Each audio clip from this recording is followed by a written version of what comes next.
СДСМ не го исклучува Таравари како можен албански партнер за време на локалните избори во мултиетничките општини, каде што тој има влијание и може да донесе глас плюс, но истовремено партијата на Филипче ќе треба да ја помогне на алијанса во општините каде што ќе настапува самостојно.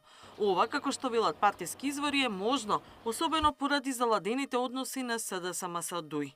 Официјално од СДСМ велат дека лидерот ја добил довербата за преговори за локалните избори, без да откријат со кого Филипче треба да седне на маса. По одржаната седница на Централниот одбор, председателот на Социјалдемократскиот сојуз на Македонија Венко Филипче е овластен да преговара и да остварува средби со постоечката и со идни коалиции и секако за секоја наредна средба ќе ја известуваме јавноста навремено. Но самиот Филипче минатата недела потврди дека освен традиционалните коалициски партнери за локалните избори, ќе баре и албански партнер, а меѓу нив може да се вброи Таравари ако тој е надвор од Вреди. Меѓутоа Сами Ибрахими завчера ја почнаа процедурата за Вреди како партија, со што алијанса останува без досегашните партнери и најави самостоен настап за локалните избори.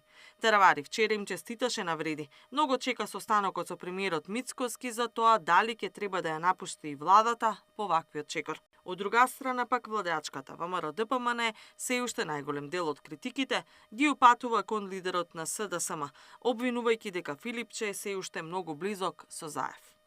Венко Филипче го мисли истото со оглед на тоа дека кажа дека народот треба да учи од Зоран Заев и дека нема друг како него.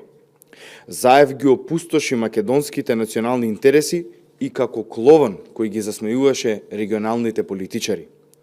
Дали Венко Филипче се гордее и со тоа? Добро е што народот знае со сигурност дека Венко Филипче е втор Зоран Заев и што може да очекува. И власта и опозицијата најавија дека позициите за локалните избори заедно со најголем дел од кандидатите за градоначалници ќе ги објават до крајот на месецот.